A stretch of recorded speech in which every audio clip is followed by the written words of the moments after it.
My name is John Penley. I'm a former Navy air traffic controller. I'd like to have a couple of my street fighting friends come up here with me. Ward Riley, Bill Perry, that's Jim Farad. Look, I got to tell you, the U.S. government should be afraid of this crew right here, because from what I've seen that they have done, they should be very afraid. Now I'm gonna start off by talking about Occupy Wall Street a little bit, and then I'm gonna ask everybody to do a mic check.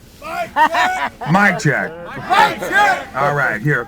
The first day at Occupy Wall Street in New York, I carried a banner that said "Free Bradley Manning," and as I walked around, I got thumbs up, I got smiles, I got fists in the air. I got such a response from that banner.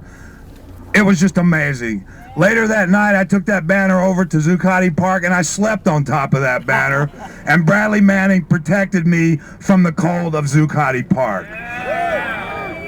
When we went to the General Assembly in New York City to get money for a bus, quite a bit of money, to come down here for this rally, we made the proposal. And generally, when you make a proposal for that kind of money, there's a lot of discussion, argument. It can take a while.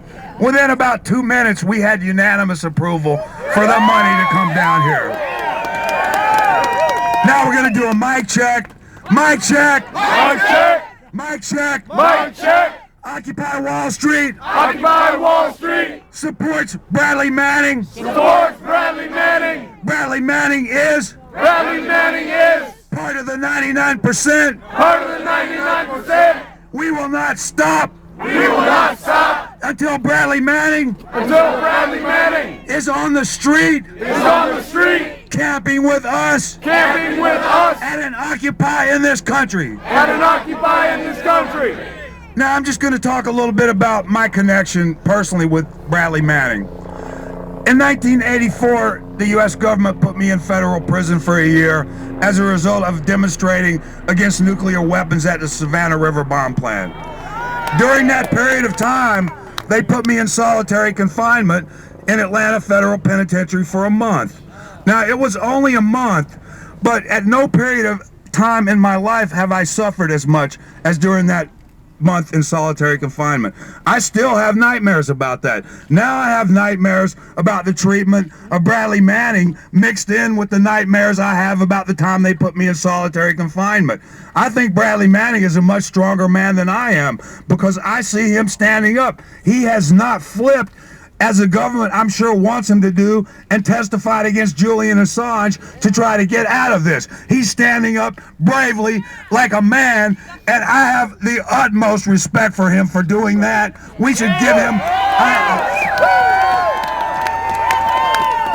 The other connection that I have with Bradley Manning is, while I was in the Navy, I had a top secret clearance. All air traffic controllers have that. We also handle, which maybe you don't know, quite a lot of message traffic, which is what Bradley Manning was doing. Now, I'm not saying Bradley Manning leaked any of this stuff out to WikiLeaks. He's not been found guilty about it. But let me tell you about what I saw.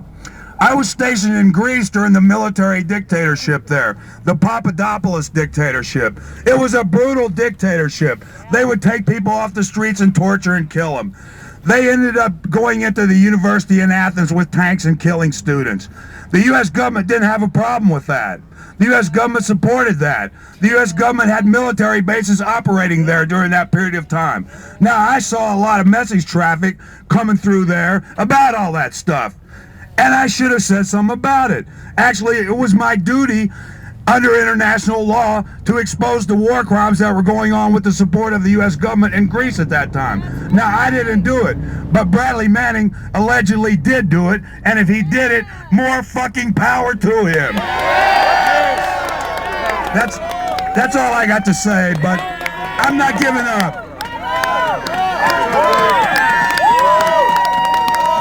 Mic check! Mic check! Mic check! I'd like to add a little tiny bit with three of our speakers had spoken about earlier.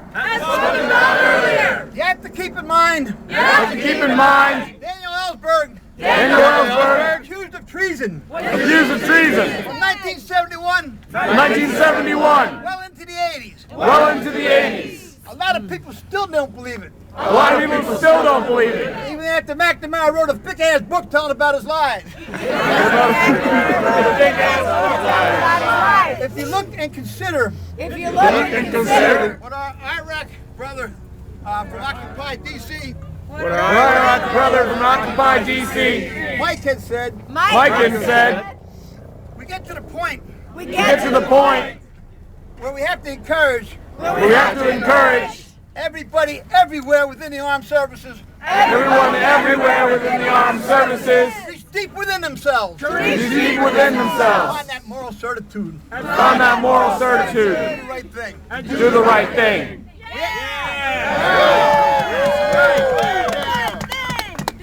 If you look at the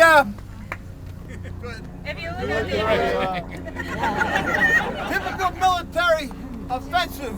Typical military offensive. Less than 5%. Actually see combat. We only need 1/1000th of 1% of those 5%. To stand up and do what's right. We're all kind of commies. All kind of pinkos. All kind of socialists. We come home from Vietnam. And told the truth. It's happening now. It's going to continue to happen. Continue to happen. Continue to encourage it. We're going to continue to encourage it. It's a beautiful thing as it unfolds.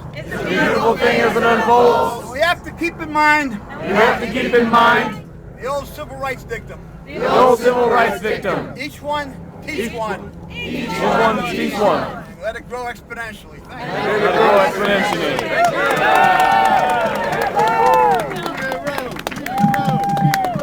All right, we have two more speakers. I'd like to introduce Jim Forat. And Jim